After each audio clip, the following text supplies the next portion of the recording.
We have Bruce Arians sitting with us here on CHGO. You walked by earlier, and his mind immediately jogged to how you should have been the Bears head coach in 2012. I can't blame him. I thought I was, but it didn't happen. What did happen? Will you tell us? Is it true that you were like in a hotel down the street? Yeah, I was there till 3 in the morning. In fact, I got the call at 3 in the morning that they were going to go with Marc. So you're good. I was supposed to have 6 more interviews. They all dropped me. Oh, man. I ended up in Arizona. Thank God for Michael. Michael Bidwell gave me a shot. Yeah, and it worked out pretty well for you. So you thought that you were going to be the head coach of the Chicago Bears? Yeah, they put the paperwork in first, so I gave them the first interview, and I thought it went great, but it just didn't happen. Yeah. How often do you get a chance to hire the reigning NFL Coach of the Year? And that's a very unique position you were in. Yeah, but I was 60. I think it scared everybody. And, so they didn't know really what they were getting. They knew as a coach, but not as a person. So I don't know. It never happened. Most coordinators who win a Super Bowl in a last-minute drive get to be head coach. Never got a phone call, so I figured it was never in the cards. Well, it worked out. You had a good run in Arizona, and then obviously in Tampa you get the Super Bowl ring. So it worked out great. It always works out great. Yeah. So you didn't sweat it afterwards, or did it take a couple minutes to get through that one? Like, man, I thought I was going to be the head coach of the Chicago Bears, which I guess it's been since '85, but it's the Chicago Bears. That would have been sweet. It was shocking. And then, again, I wasn't going to take the interview in Arizona because Kenny Wisdom was a dear friend. We'd worked together at the Steelers. He just got let go. So it's like his town. But I called Kenny. And he said, no, come in for the interview, you and Michael, and then Michael ended up hiring me. One of the books that sits on my bookshelf is The Quarterback Whisperer. I'm curious, when you're looking at the Bears, because the way you break down like how you get through to quarterbacks, the way that you develop them, it's very, very fascinating. I recommend people check it out. But I'm curious the way you looked at Jay Cutler at that time when you were interviewing for that job. Obviously, if you wanted the job, you must have liked Jay and what maybe you could have done. I met Jay that day for about an hour. And bright guy, he could make every throw, and showed him how we did it, and we put a lot of pressure on the quarterback, but he also gave him a lot of leeway, and I thought the meeting went great. I thought our offense fit him really, really well. Bruce, let me ask you now about the current Bears quarterback, Justin Fields. What are your overall thoughts about him? He had a big second season. What are kind of your thoughts there? I think they're finding out what he does best, and with these young quarterbacks, you can't mold them into somebody else. You got to take their skill set and develop it, and then grow. And I think the first year he was trying to do things he wasn't ready for. Now he's obviously an unbelievable athlete. Let him be an athlete, and but he can sling it too. So the sky's the limit for him. So you don't try you right now. This is what you do best. Let's do the offense around that versus That's why you drafted. Yeah, you drafted a skill set, and a kid that's got a great leadership quality about him. Build it around it. We're going to run this. Well, you don't fit that, You got to build it around that. That's why you drafted a guy. Why do you think quarterbacks get missed on so often in the draft? I ask this question all the time. You look at the Super Bowl here, Jalen Hurts back into the second round. Tom, who obviously incredibly well, 199 overall, arguably, most would say the greatest quarterback of all time. But yet, that's where he was drafted. Like, why do you think that happens often? Yes, it's a beauty contest, man. And so you don't really get to find out if they have grit until you get them. You can do all your homework, but they can jump and they can run, but you can't measure the heart and the brain until you get them. And so it's a crapshoot all the time. And if you get a great guy who's a hard worker, who's going to be there, you can get it done. That would fit for Justin. Yeah, well, and part of the problem is, you guys do all your research. You talk to as many people as you possibly can on these guys, but, you're not going to have people lining up to shit on a guy when they're in the draft process. Most of the people are going to say, yeah, he was great, until he gets in the building and you're really working with him hour after hour after hour every day. That's when you get to know him, yeah. And some are ready to go early. Some need to sit. Patrick Mahomes sat for a year behind Alex Smith. He was more than ready then. Was he ready the first year? I don't know. Then you get scars.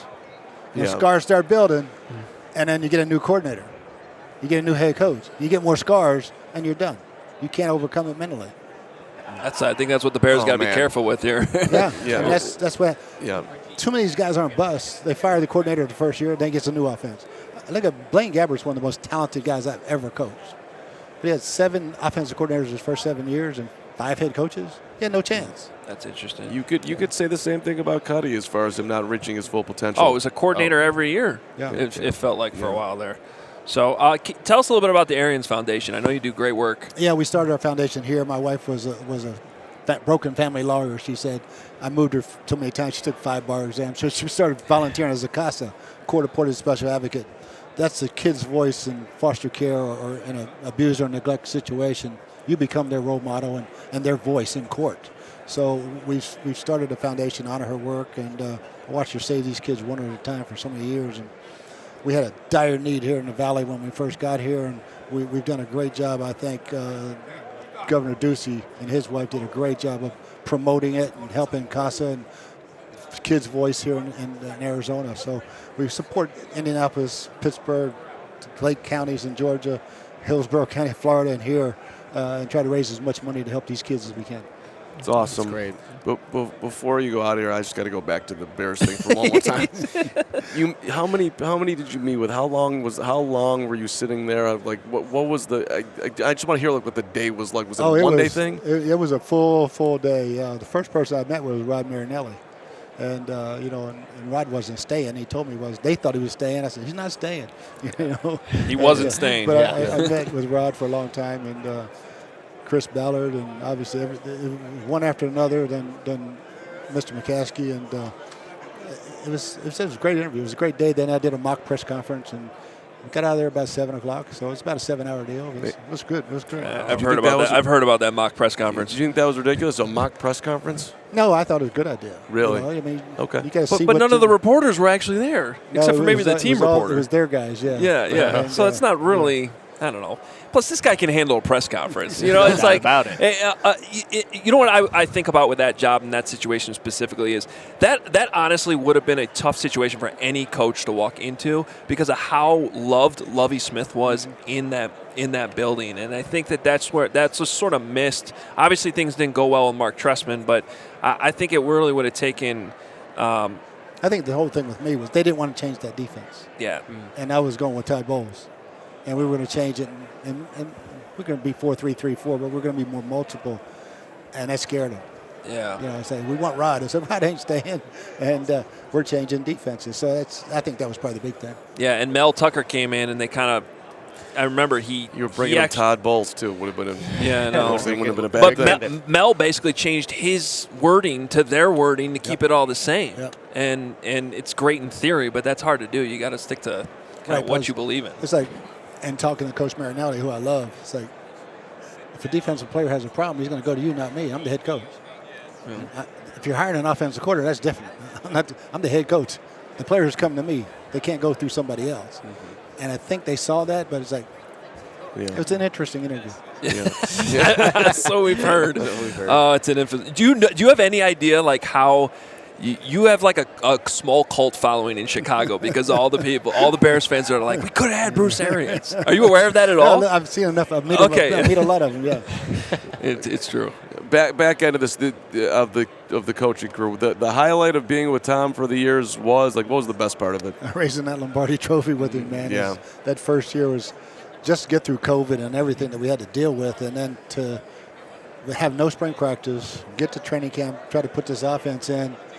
It was all new for him, and but to get all the way to Super Bowls and win those road games was amazing, especially in Green Bay. That was spectacular. Well, congrats on getting that trophy and the ring. A great way to end an unbelievable coaching career that you had. Thank you, guys. Appreciate it so much. Yeah, Arians Foundation. Check it out, Bruce. Yeah. Thanks so much. We're having a little event Saturday, STK restaurant in Scottsdale, 12 to 3. And anytime we have an event, it's a hell of a party. We had a ton of Bears fans show up last night, and they love you. So STK on Saturday. We'll send them your way. Come on. All right. There he is, Thanks, Bruce Arians. Thanks so much for sitting down with us. That was a lot of fun.